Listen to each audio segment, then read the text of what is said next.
What is up, Retromaniacs? Welcome to the Retro Card Chat Podcast. My name is Mike. I'm from Mike's Retro Trading Cards, and I'm joined by one man who sent me these two cards this week for free, and another man who opened a whole case of Topps Baseball, which I've allowed him to promote week after week after week after week on this podcast, yet he still has not given me a Brett Beatty rookie card.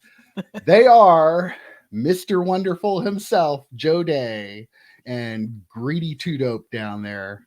How you doing, guys? I am such a great guy. You are. I am. You win the week.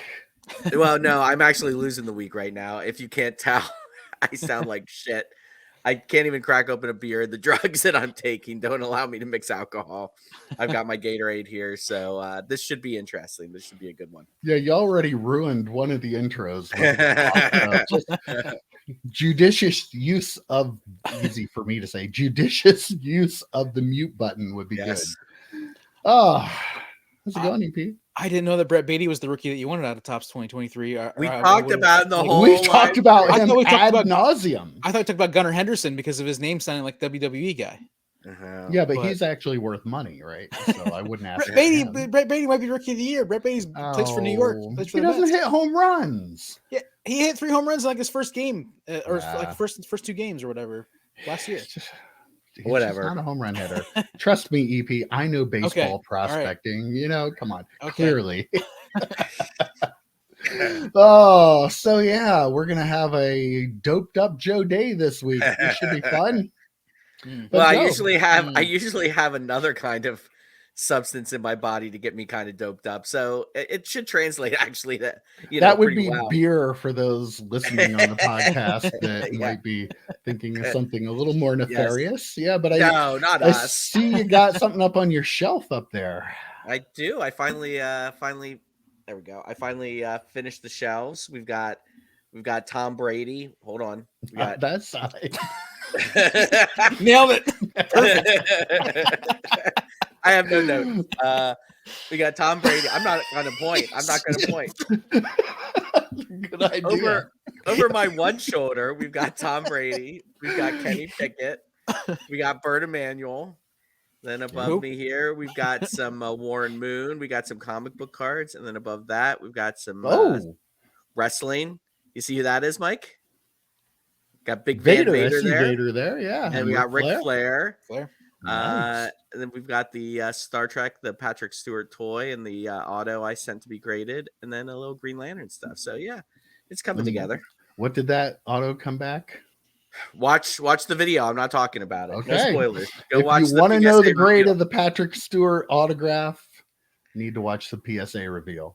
We'll just say my grader got served divorce papers before he looked at my cards. I'll just let it go there. Ziggy made a good point, though. Some people might be happy about that, and he wouldn't know. That's true. That's true. He knows a couple of times. Do you make that comment? I fought myself, and I'm like, no, I just won't do it. So, but yeah, I really wanted to. So, well, we kind of just did. He does watch the podcast. I know. Well, this is the best place to do it. That's true. You can see the love behind it better here on the podcast. Yes. EP, what is new and exciting in your world? I got a scanner, a feeder scanner. Whoa. Yeah, look at you. Yeah, like for the 20 minutes before we started today, I scanned 64 cards in the amount of time it would have taken me to just take photos, let alone crop them, and get them all cropped or whatever. So yeah, it's pretty awesome actually. Wow. Is this your first step to becoming an eBay bulk seller? Probably. Wow. I think it's probably, I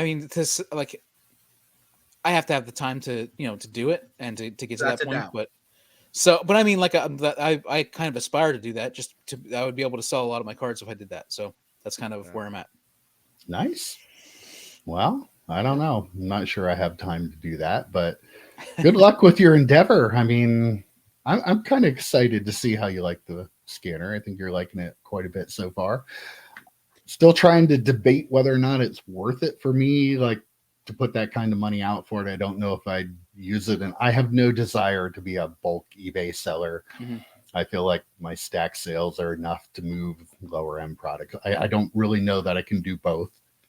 Plus, Right. you always, because I know you got, like, when you go through your stuff, you have that, do I list it on eBay or do I offer it in the stack sale thing? Like, I struggle with that a lot. So, right, should probably do it in the stack sale. And if it doesn't sell, maybe move it to eBay. But one of the things I had in a conversation on Twitter is like I paid $300 for the scanner, and with the scanner and then the eBay store, and then if I would get Card Dealer Pro, which eventually I would want to get to help with the listings, like all that together is like $812 for the annual for the two services and the scanner, and one of the Fujitsu scanners is like $1,000. So I feel like this, if you're gonna, like, entry level wise, I feel like this is a good starting point. So yeah, I'm give it a shot. One of the advantages, or one of the disadvantages for me, is my job as well. Like, it makes it makes it difficult to really? do. That job that you have to work like 150 hours a week? Right. That makes like Okay. stack sales kind of tough. But if I can scan stuff like during the day or whatever, then list stuff at like 3 a.m. on eBay, and then have it go out or whatever, like throughout the week, You're just basically not ever going to sleep. Well, I don't do that already anyway, so at least could be more productive with my time. Then he gets that solid 2 hours. He's sat. He's sat. Four. Yeah. 4. Gotta push 4.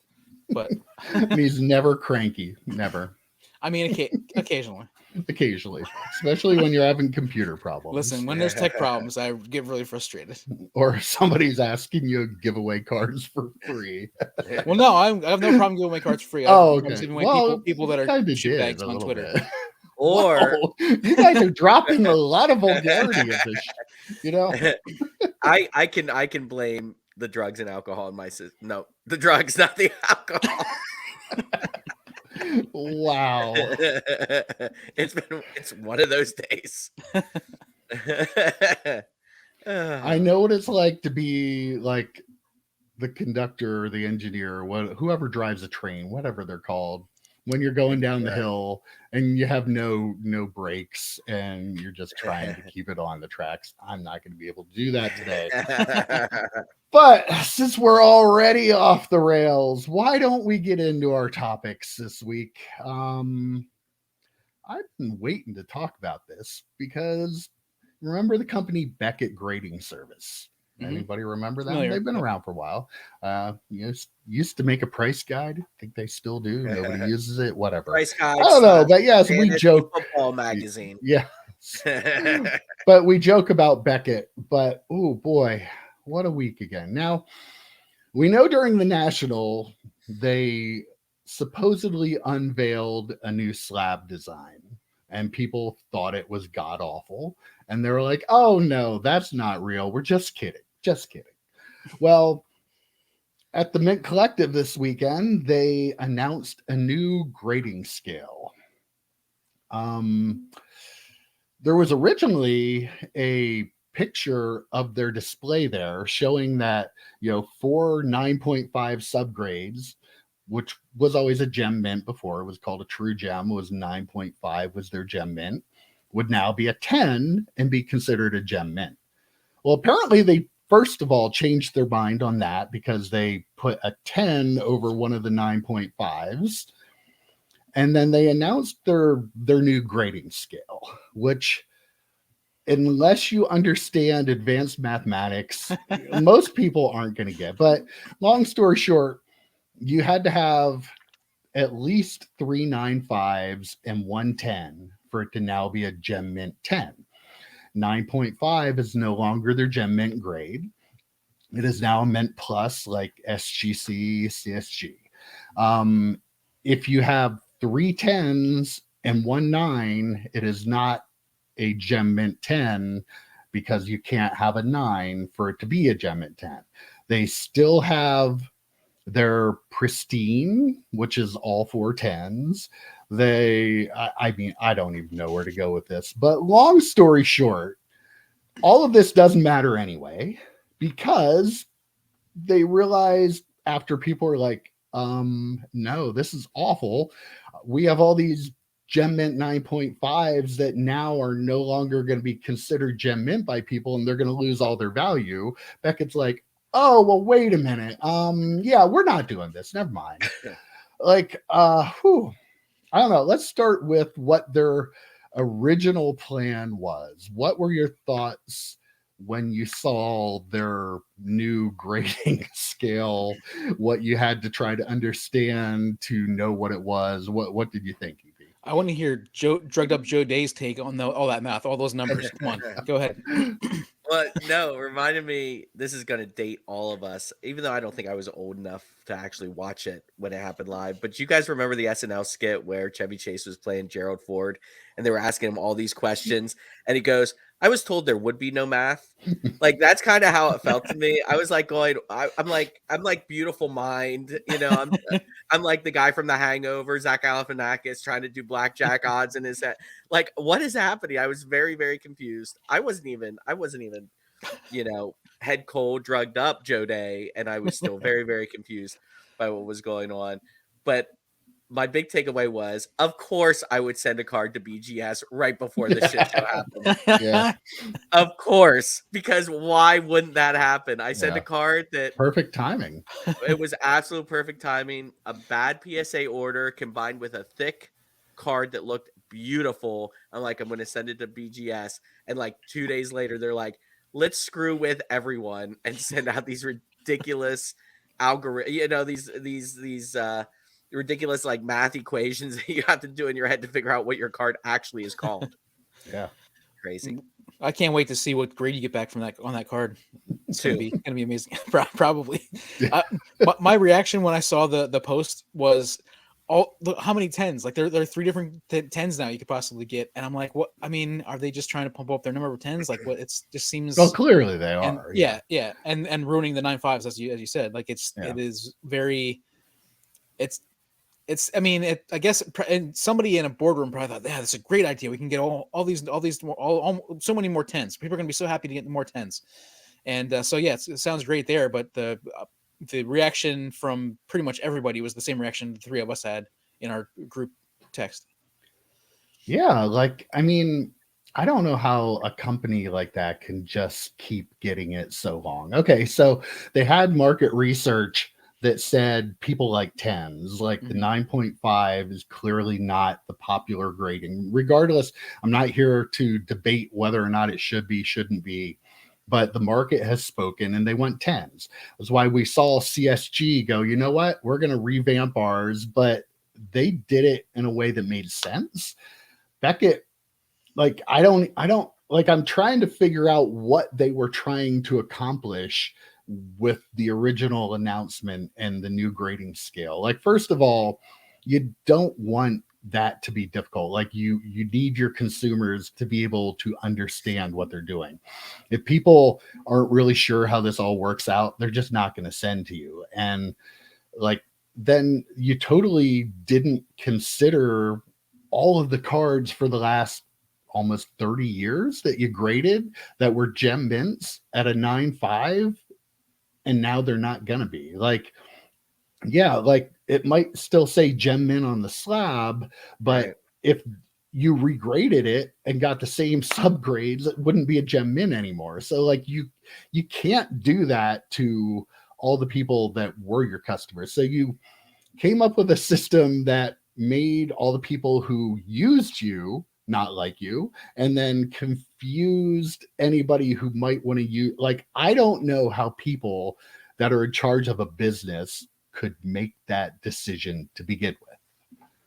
I think some of the people in the decision-making process probably were like, hey, like this will make us a leader. Like, what, we're going to change the game kind of situation. I think a lot of people probably heard that, people that didn't understand it completely, and were like, oh, great, let's do it. I think that probably was led to a lot of it.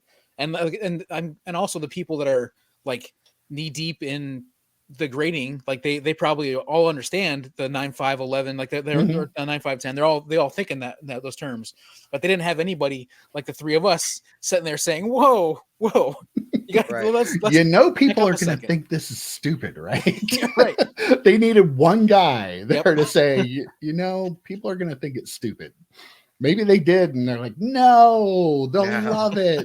Don't listen to this like guy. He doesn't know. The rest of us think this is awesome. Why would you do this? Oh, why would you do this? So Yeah, so thankfully, the one good thing about doing our podcast is everything worked out timing wise, that we didn't release 5 different videos about this, Right. because all the other content creators that were doing it as it came out, announced all this stuff and then had to announce that, oh yeah, now they decided not to do it. I mean, it was the right decision, I think, to not do it. Do you agree with that? Like, what do you think? Let me take this real quick. Do you either have a set of balls and go, you know what, we're doing this, we don't care what you think, Right. or is it better to go, okay, this is terrible, you told us, we should have known, but we didn't, we're pulling out of it again? Here's my biggest problem with the change. They decide to change back and say, "Oh no." They released the statement on April Fool's Day. Mm-hmm. What in the world are you doing? Wait a day. Like, that is some of the worst marketing I've ever seen in my life. Is they make this massive change to their grading scale, right? And then people lose their minds, they hate it. And then they release the correction. Oh, we're actually not going to do it this way. And you released it on April 1st. What are you doing? Release it on April 2nd. Release it on April 3rd. I mean, any other day. What are you doing? And beyond that, they still have the new Beckett B logo as their Twitter logo. I thought the Beckett B that no one liked, that they were revamping their slabs with. Who is in charge of this place's marketing is what I want to know. Like, it is just some drunk guy. It's like, just throw it up on April 1st. And then if people give us backlash about that, we'll say it's an April Fool's joke. Like, what are they doing? I was just going to say, was it a joke? And they just they Right? didn't I don't pull it off know. right? Like was it possibly a joke? Like, maybe they should come out and say, oh, that was all a lead up to a massive April Fool's joke. Our bad. We didn't think people would take it seriously. Here, I mean, and then Larry it's not Marketing out is of the like, realm of possibility, right? yeah. Then Larry Marketing is like, oh, thank God it was April Fool's Day. Thank God. Yeah, the timing worked out great. Yep. They clearly wanted us to know what their decision was before we did the podcast. Mm-hmm. So you really can't blame them for that. They were clearly thinking about this show right here and all of our viewers. Right. So, right. The timing did work out, though, for sure, for us. I mean, thank God we don't do a daily, and we'd have to, like, all right, here's what's going on with Beckett today. It's like a Beckett watch all week. Yeah, we'd have four Beckett videos. Like, oh God, another one. They did what? Oh. Hold on, let me put my pizza down. I got to go record another video. Oh my God. So, my question I really wanted to talk about with this is, what should Beckett do? Like this company, like, was one of the most respected graders, still is pretty well respected as a grader. You know, they have very good slabs. Everybody loves those. Like what, how do they get themselves back into prominence in the hobby? Like, how do they come back from all, or can't they? Have we seen the end of Beckett? Is Beckett a sinking ship that no one is going to be able to save? Or is there a way to get back into this?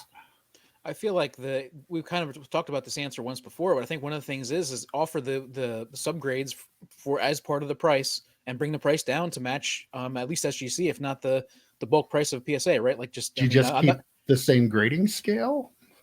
I think yeah. I don't think anybody's ever really hated the grading scale, right? They love seeing the pristine 10. And, well, I mean, a big part of the hobby doesn't like the 9.5 as a gem mint. So I think that's a major hurdle that they have in all this, which is why they tried to come up with a solution, even though they may have failed at doing it. Right. That was the reasoning behind it.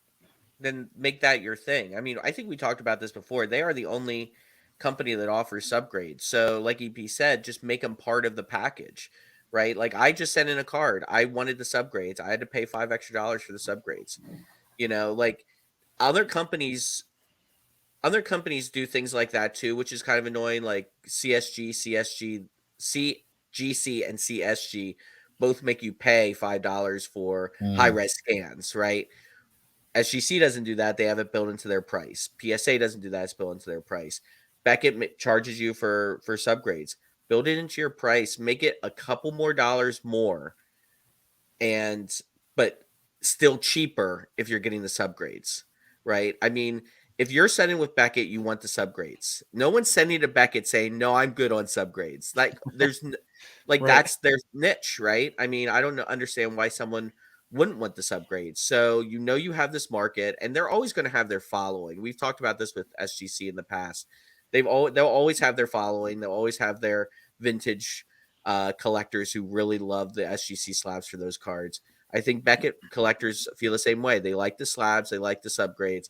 Just cater to that market. I think in the world today, everyone does want 10s, which is kind of frustrating because not every card is a 10. It just isn't. So then you have companies like PSA where the grader goes in, they're not sure if it should be a 9 or a 10, and they just, depending on their mood, they slap it a 9 or slap it a 10. I think Beckett has the ability to kind of find that niche market. They're the only ones that offer the 9.5, right? No, SGC I guess still does, right? The CSG does too. Yeah, they have but it's not Gem Mint anymore. It's a Mint Plus. Yeah, that, I mean, I don't know though. They were the grader for quite a while, so yeah. I don't know. Are they happy with trying to be a niche market now when they were a market leader at one point? Like, I don't know what to do. What I do know is I don't think you can find a good way to go to a 10 gem mint without eliminating subgrades. Like, everybody was mad when CSG did it, but really that was the only way that I feel like they could easily make that jump to using the 10, because like, what do you do? Like, even if Beckett would say, okay, anything that was a true gem, a 9.5 goes up to a 10. Well, some people are going to be like, yeah, but it's all 9.5 and you have a 9.5 grade. So how do you make that a 10? Like, even 110 with 3 9.5s, the math doesn't work out on that. That should be a 9.5, not a 10. So like, the scale they came up with was just horrible. It made no sense. Right. But no matter what they try to do with the subgrades, like, you're going to have the people that had 3 9.5s and a 9 that had a gem mint card, that their card wouldn't be gem mint anymore. So like, I don't know how you can get to using a 10 without eliminating subgrades. And they're the only company left that gives those. So yeah, like, it's really a catch-22 for them. Like, I don't know. Like, they're not going to be able to have the popularity of a 10. But then again, at the same time, if they offered a 10, would they be any more popular anyway? Like, I don't know. I don't have answers because to that, their 10s mean something. At they least do. Defensively they do, right? I mean, if you get a black label pristine 10 from them, it's like, holy crap, this is the cream of the crop. This is the best card you're going to get. Even a regular 10, it's like, wow, I got a regular, I got a gold label 10. That's still pretty awesome.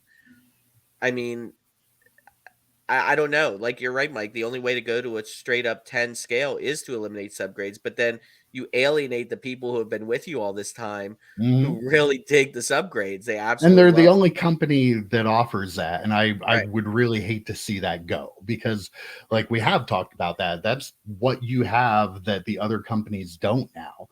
So I feel like maybe leaving gem mint at a 9.5, but having anything above the true gem, like, add like a different category, maybe like, of a 10, like Gem Mint Plus or something like that. Like Gem Mint Plus, like just one layer. Yeah, you have the 3 9.5 and 110 subgrade now, which would still be a Gem Mint. Make that a Gem Mint Plus. I don't know. I mean, it's not a big percentage of the cards that they're grading, but still, it would give that people the ability to maybe say, this card is better than the PSA 10 because it's a Gem Mint Plus. I don't know. Right. And conversely, on the other side of it, if you have 3 9.5s and a 9, maybe call that a Mint Plus card. You know what I mean? Like, but because the Gem Mint trouble you have there is you have people that have those in slabs that you always said it was Gem Mint. So now, like, you're Then not you have going. someone like Alico 3 who calls them fake gems, you know, Yeah, because but, I they mean, are. but if you have that card and it was Right. considered a gem mint, I don't know how you can call it something else because you graded it in 2023 instead of in 2011. You know, I'm not Well, that. how did the other companies when they switched their Well, grading scales to it? didn't CSG allowed you to send your cards back in, right? And they would Anything, them for anything for that free. was a Yeah. 9.5 was a 10 for them. So, So it but just got the automatic bump up. yeah, Oh, anything wow. they graded gem mint, you could reslab as a gem mint 10, but it wouldn't have the subgrades on it anymore. So, like if in the Beckett case, if you had, 2 9.5s and 2 9s and it was a gem mint, I think that's how Beckett works, or can you only have 1 9? I think you can only have 1 9. Okay, well, so you go with the 1 9. So if CSG was the same, you would send it in, it would be a 10, but you'd no longer have the subgrades on it. So, Yeah. I mean, eliminating the subgrades made it easier for them, and I don't think you can do it that like any other way. Mm-hmm. But BGS can't give that up though, right? Like that's like we've talked Yeah, about. like I don't want them to give it up, but and maybe the Gem Mint Plus might be a better thing. Like just give those other grades up to the pristine, like a different name, and give just let collectors know, okay, this card is a little better, because the market already kind of does that. Like people will bid on a BGS 9.5 that has a 10 subgrade on it higher than one that has all 4 9.5s. Or even 3 9.5s and a 9. Yeah. I mean, people take that in consideration. Beckett is the closest thing we have to graders notes, by the way. Yeah. So absolutely. I'm looking comic books over my shoulder, the one's a 5.5. I can look up that cert right now and it can tell me why it's graded a 5.5, right? Mm-hmm. Beckett's the only company that does that. So, how many collectors bitch and moan that they want graders notes, and Beckett's the only one that's kind of giving you the closest thing to it. I mean, if they got rid of, I mean, what's Ziggy call it, the wizardry of grading or whatever the phrase is. I mean, you take away, then all 4 companies, none of them, the major companies, none of them have subgrades, and now it is just wizardry. You aren't showing your work, and I really like that about BGS, and I'm excited. I sent my first card off to since 1999, Mike, 2000. Yeah, I think it was 99. Yeah. So the first one I've sent off to BGS since then, and I'm really excited to see how it comes back. Until I read this, but now I guess I'm excited again. I don't know. We'll see. We'll see what happens when that card finally. I have it on the 10 to 20 days service level, so we'll see what it looks like when it comes back. Yeah, I don't know. Tough spot for them to be in, but like it is a little, like, for longer collectors, a little bit sad to see what Beckett used to be and kind of see where they are now. So yeah, like if they played up the like Joe was saying, if they play up that as this is, we're the only company that gives you subgrades, give you notes, and here's a special deal for $15 a card for the next 6 months, and they did something like that, I could see them really making a big push, like really add the Gem Mint Plus designation, like they did all the things that we've talked about, and then said here $15 a card for the next 6 months. And I mean, I think they can make a big difference in the. The market already differentiates the different subgrades on a card. So why not just embrace that in your grading system? I know, why not make it a Gem Mint minus for one that has like a 9 subgrade? Like maybe, I don't know if that goes back to our talk of the original thing ruining the value, but like if you have a Gem Mint that has a 9, your value is already hurt because it's already a minus in your head. Yeah. It's not a true gem to somebody. So, the people that are looking at it go, yeah, but it's not a true gem. So they're not paying as much for it. Right. So I feel like if you're going to have the subgrade, like maybe just grade each of the increments up to the very top and find a good name for them and embrace that. Embrace the subgrades, give them on everything. Don't do it without, like, differentiate yourself. Like, you're not, PSA is the #1 grader. You're not going to change that for a while. Why try to beat them at their own game? Like, you can be less than or different than. I feel like they're probably in a spot where you want to be different than. Like, that's Right. what SGC is doing. We're really quick. We'll get your cards right away. So they're different than PSA. Beckett, with the only subgrades, embrace it. Give it each. I have to do this every time I talk about those different increments and grades, but if they do that, maybe that's the way they go. And give me a call. I'd be happy to talk to them about it. I know Dr. Beckett hasn't been there for a long time. Maybe that's part of the problem, but yeah, give me a call. We'll come on the podcast. We'll do a special live stream where we can tell Beckett what they need to do. Yeah. So, Yeah, let's do that. oh, okay. Well, thankfully Fanatics listens to us. We've talked about this as podcast #1. Mhm. Talking about marketing in the hobby. Opening day was this week, EP. Did you notice anything about the players Opening day making for their what? MLB babe? Let me handle this, Joe. Just mute yourself there and cough yourself away. Do you notice anything that the players making their MLB debut had different? It's like something on their uniforms, maybe. Like Maybe, I don't know. something. I don't know if you picked up on anything. Yeah, we joke, but all of the players making their debut had a cool little MLB debut patch on their jersey. Those patches are going to be used on very expensive, I'm assuming, cards coming out. I don't think they have decided exactly what they're going to put them in yet, because I think they're trying to get a feel for if people want it in a special product or if they want it in Topps product. But I saw this. First of all, I have a marketing background. The marketing of it, I thought was brilliant. Yeah, rookie players aren't going to give up their first jersey. We're not going to get that. So put a little patch on it that you can take off, put that on a card. You had all kinds of people talking about it that weren't card collectors. That's what marketing is. You got buzz around what you're doing. I was watching the Phillies games. Even John Kruk was talking with the Phillies lead announcer about this. Like, John Kruk didn't really understand it. He thought it was a little silly, but Krucker's Krucker. But here the announcers of the game are even talking about the patches and them being used on a baseball card, and free marketing, a lot of buzz around it. I know collectors, the hobby is never going to be unanimously happy about anything. So, but yeah, I thought it was a cool idea.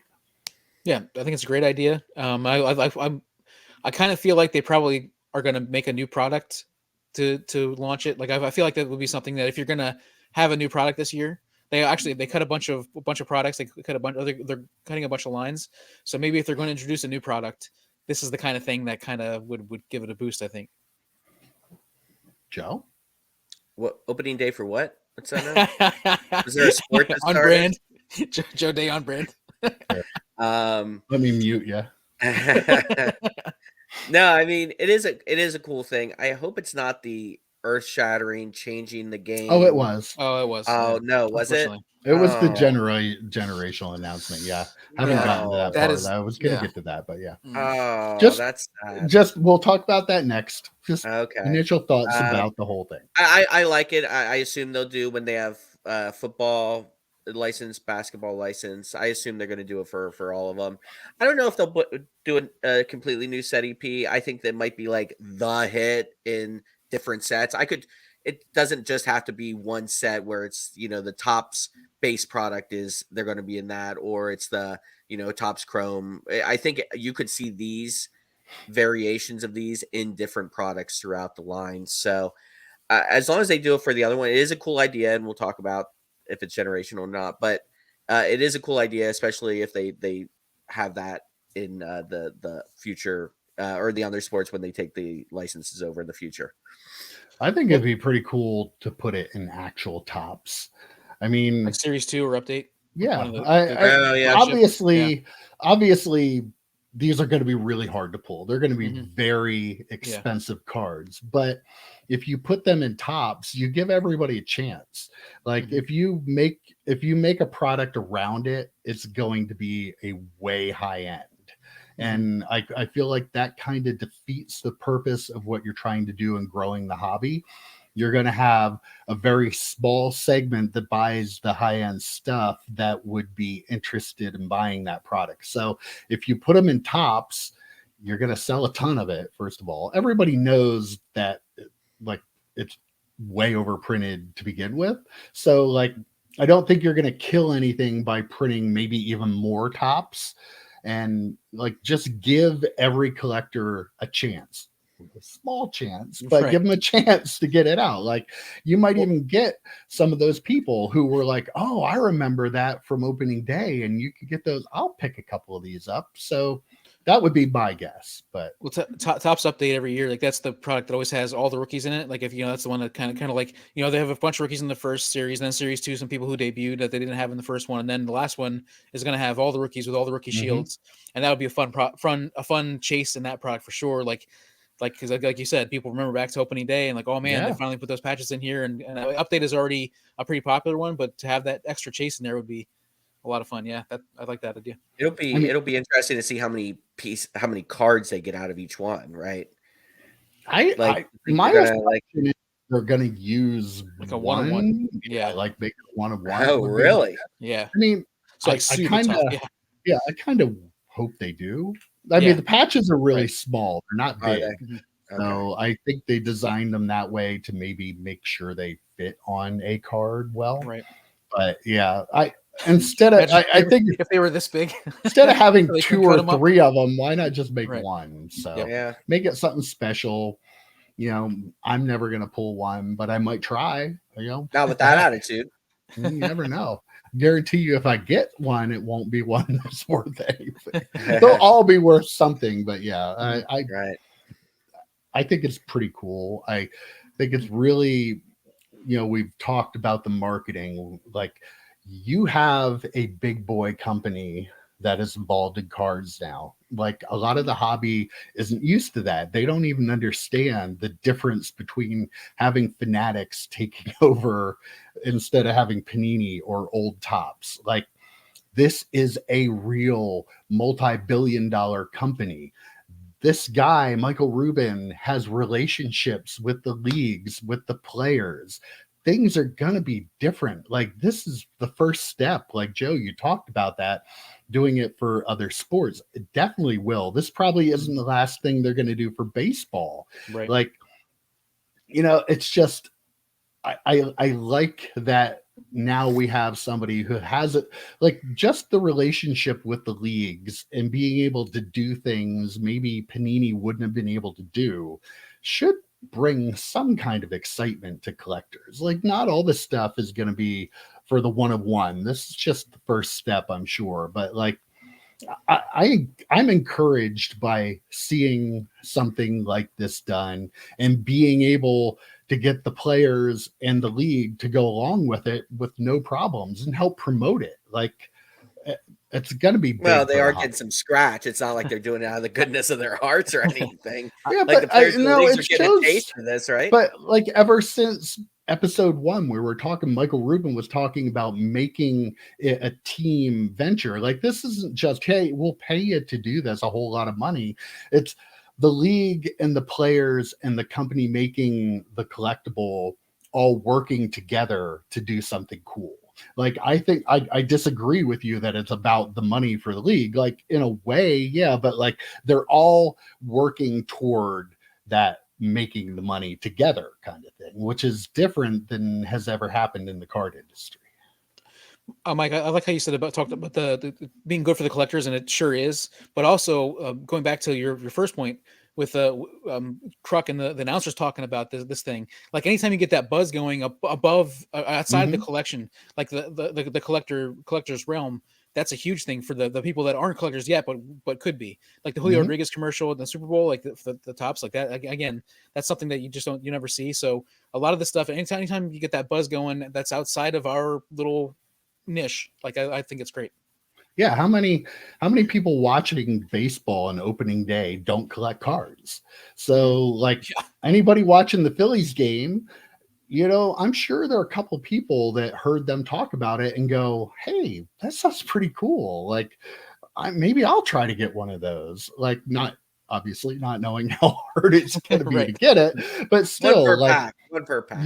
You're bringing recognition to the product, to the hobby, to the collectible you're making, and that's a good thing. Like I've seen it in news clippings and stuff. So like that's great marketing, and from that standpoint alone, like it's a huge success in my book. Agreed. Yeah.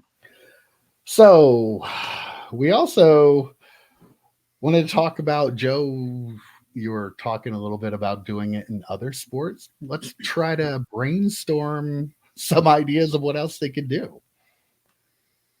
Joe's up there drugged out of his mind. Like, what? I didn't know there was a quiz, but I mean, rookie patches obviously will be a thing, right? It's different for every league because your first game in baseball is quite a bit different than rookies' first games in the NFL and basketball.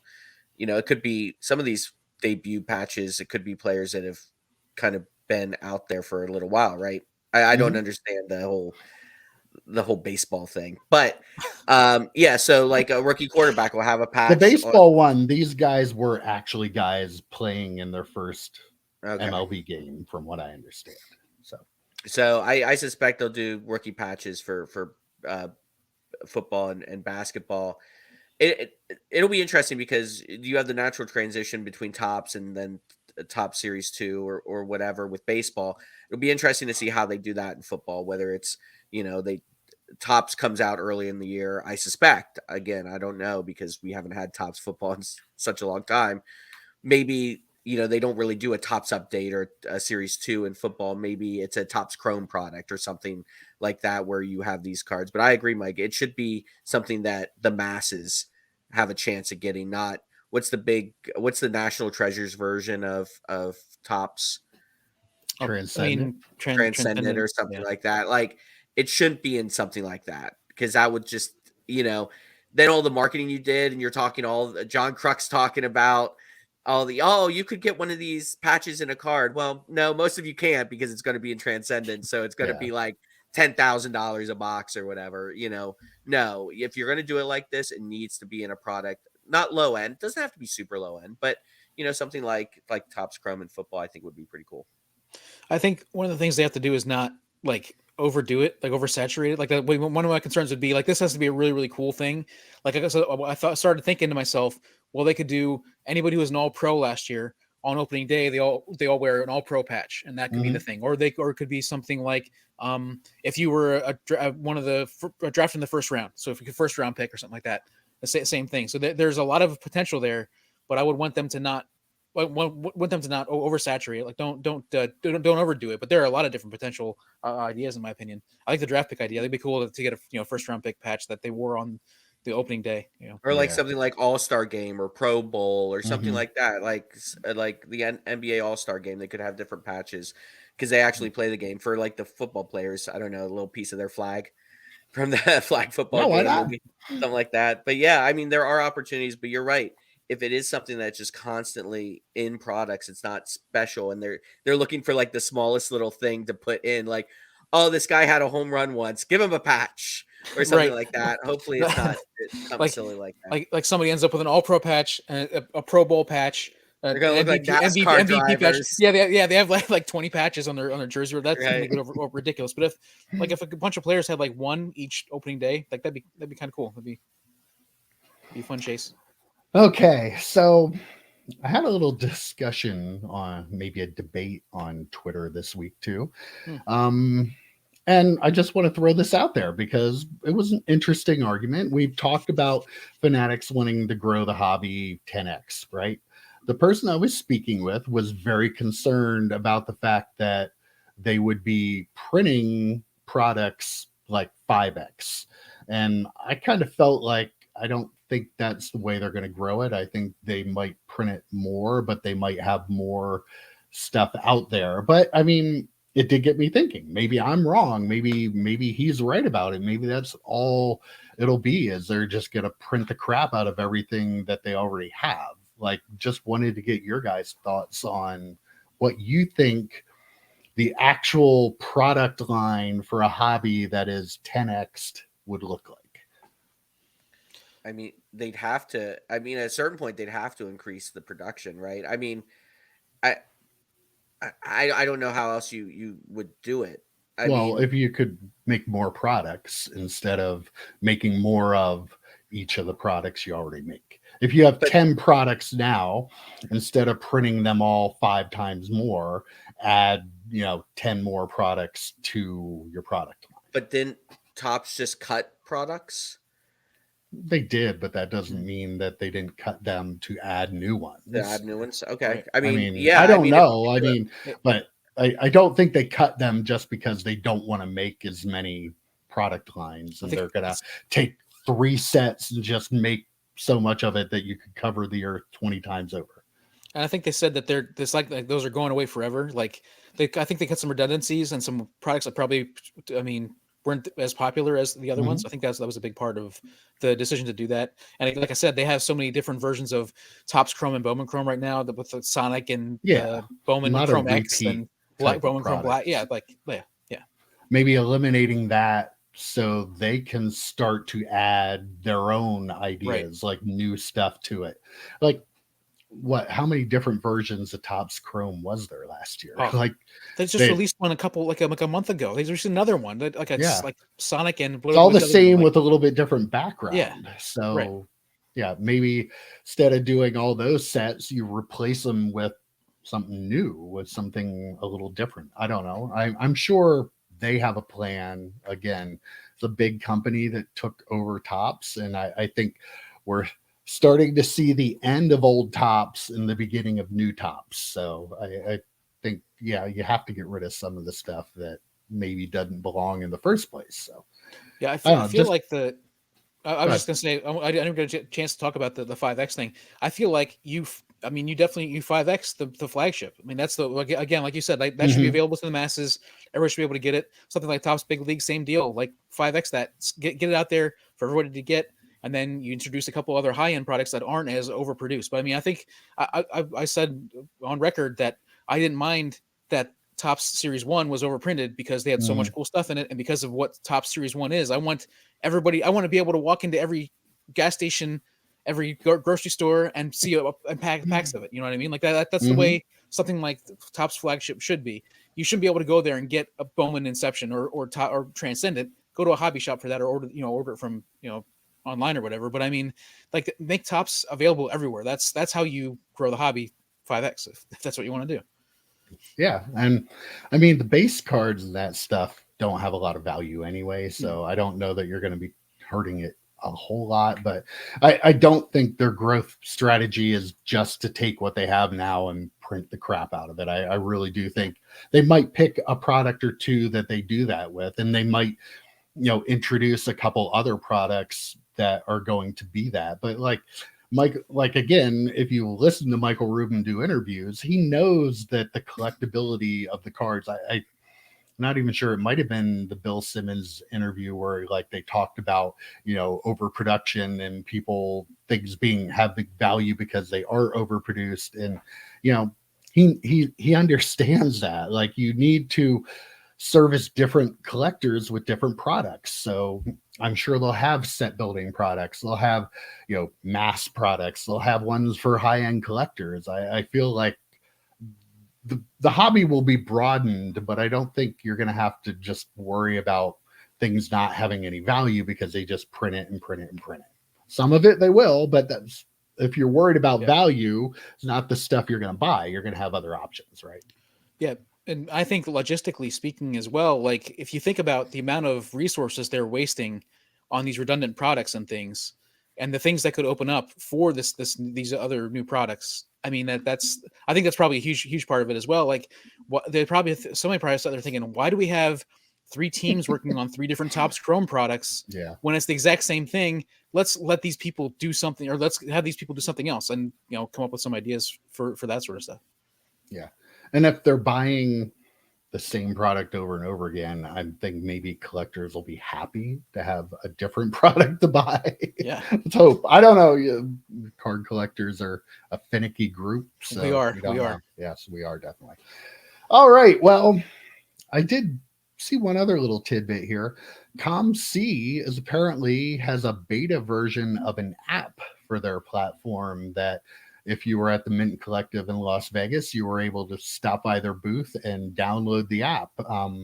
Obviously, it's something they're working toward that will be open and available to the general public. But boy, this is something the hobby needs. Like, you have a lot of the places that wanted to be like stock market almost for cards. COMC is kind of already that. Like, there are a lot of people that play the, oh, let's buy this for 50 cents and I'll be able to sell it for $1 thing.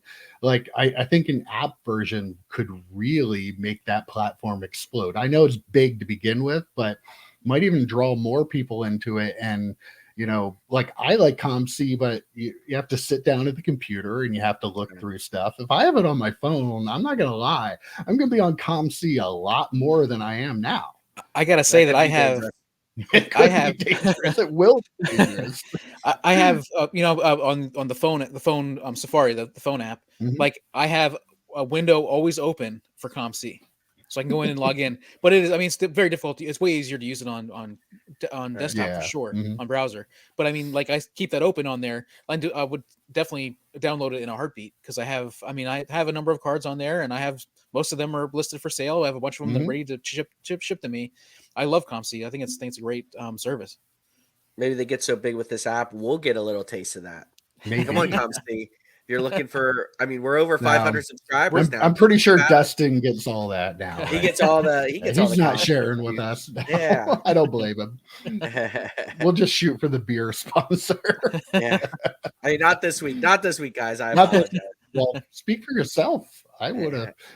EP and I could have been here holding up our beer cans. But we've been very sad. I only have my Starbucks coffee, so I'm shooting high. But yeah, I'm actually really excited for this. I think it'll be really cool. I don't know, might hurt my pocketbook a little bit. Maybe no, it'll just I'll transfer what I'm spending money on. Maybe a little less on eBay, a little more on COMC. I don't know. I do love the experience though of looking at everything on COMC. Oh my God. And it's so useful to comp card. Like, it's just so much fun. I love just typing like when I'm looking for a card that I'm not quite sure what it is, and you type in the name and the whatever the product is, whatever the year is that you can figure out, and then just a list of all the things that pop up typically. Yeah. It's just fun to look at and see all the different variations and everything. And they do a good job of also explaining, hey, this card is not serially numbered, but their print run is only like 1,500 or whatever. So they have a lot of that information in there too. It's like. Very useful database too. Like, I know a lot of the cards, when I look them up, I type in the year and the player and the number, and you get all the different variations. You're like, oh, it's that one. So like, trading card database is really good to look stuff up, but COMC, you have pictures of actual cards that you can look at and see them right there all together. So I use it to build sets all the time. I sell sets on eBay quite a bit, and it's great. I have a list of cards I need, and I'll start adding them to my cart, and then it'll be great if your phone, you can go through and you can actually be there with your cards, and you don't have to have the laptop. You can just pull up your phone and start adding things on. It'll definitely be convenient, which is not always a good thing with a hobby that can be as addictive as cards. Convenience is not always necessary, but it will be definitely convenient. And the problem is, once you transfer money into your account there, it's not like real money anymore, right? Right. Play money. Like, you send $100 there a week later, it's not real money. You're like, oh, Monopoly money. I'll buy this. I'll buy that. Yeah. It's like I said before about putting cards on a blackjack or putting chips on a blackjack table, man. It's not real money at that point. Yeah. I did, like I talked about it before. I bought a bunch of Shohei Ohtani finest rookie cards before last year. and it was before last year, Mhm. and listed them all relatively pretty high and one super high, and sold them all. And all that money is gone into other cards. Like it's because it's not real money, But I mean, yeah, definitely. Yeah. So much fun. Mhm. All right, well, I'm gonna wrap things up this week with Joe. I heard you did a little thing this week. Why don't you tell Yeah. everybody what you did? So if I can get it out without choking to death from coughing. So yeah, I don't know if I mentioned it on the podcast, but the local card shop I've gone to from time to time, they had boxes of Fleer Ultra Avengers. I had bought a couple boxes from there. Yeah. What product is that? I've never heard of that one. The viewers have heard about that product slightly less than 2023 tops. So Getting pretty close though. Yeah, it's really close. Maybe. But so I bought a couple boxes there. It's a fun product to rip. It's not super expensive. And I called them to see if they were going to get any more in. And the guy was like, oh, yeah, we got a half case in. Now, if you don't know the product, it's a 12-box case, and then there's 2 inner cases. So they're cased as well. So it's not like just random 6 boxes. They are cased as well. So I'm like thinking, oh man, should I buy a half case? And I could talk myself out of it. I said, no, I'm not going to do it. It's even though the price compared, I wish I would have just known about this card shop before I knew about David Adams, because I paid way less and it seems like the cards were way better. But so anyway, I called on, or I ran in on Friday. I was in that neck of the woods. And I stopped in, and all 6 boxes were still there. And I'm like, shit. So I said, what's the best deal you can give me on these? He gave me a good price. And I said, box them up. Let's do it. So I ended up ripping 6 boxes of Fleer Ultra Avengers. And actually, breaking news, right before we started recording this podcast, one of the bigger hits I got was a Spider-Man numbered to 50. It was one of the variations of the Ultra Power cards, which is really cool. If you follow me on Twitter, JoeDay17821, you will see that card. It's a very, very cool card. I actually sold a Spidey hit to Spidey Hits. So if you guys follow Justin, he is Spidey Hits on YouTube. He has a great channel. He and I worked out a deal for one of the that bigger card. Marvel He's card one of the channels, bigger Marvel card channels for sure. Mhm. I mean, we may have him on the channel. It's possible. That might have been part of the negotiation. But yeah, so I'm always thinking, man, even with this head cold, even with all this not always well, but always, not always well. Yeah. But yeah, so I'm actually going to be sending out that Spider-Man card to Justin here this week. But yeah, it was a really fun rip. I got some autograph. I got an autograph. I got some medallions. Got that big Spider-Man card. Got a comic cut. So yeah, it was a fun hit. I'll probably break even on it. But again, it was, and I'll have some cards for myself. I built some sets I'm going to sell. So yeah, it should be a good time. So EP has opened up a case. You've opened up close to a case. Yeah. I haven't. I feel like I need to buy a case of something. 2023 WWE Prism. Did you buy a case? I was half waiting for him to pull a case up from below him, saying, I have a case right here, right now. No, I have not. I don't know that I plan on doing that. No, so. I really thought asking me about this was all just this ruse for him to then say. Yeah, no, you would have probably known a little something about that beforehand. Yeah, but I do feel like maybe I need to get in on something. So I don't know what I should buy though. So, I don't know.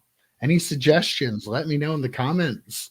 Joe, and EP, all the suggestions better be 2023 WWE Prism. I'm gonna create like 10 accounts and just put up that comment. Nobody wants to see that. I mean, I already did the content of opening up that horrible stuff I opened up last year. Like, I don't think there's any entertainment value in seeing me open a whole case and get nothing out of it. I disagree. I wholeheartedly disagree with that comment. I'm pretty sure nobody wants to see that. Terrible. So yeah, other than that, I guess that's a wrap for the week. And pretty good chat, I guess. Joe, hope you're feeling better. Hope you're feeling better next week. Bring your old chipper, talkative self back for all the viewers. And yeah, other than that, we'll see you guys next week. Take care.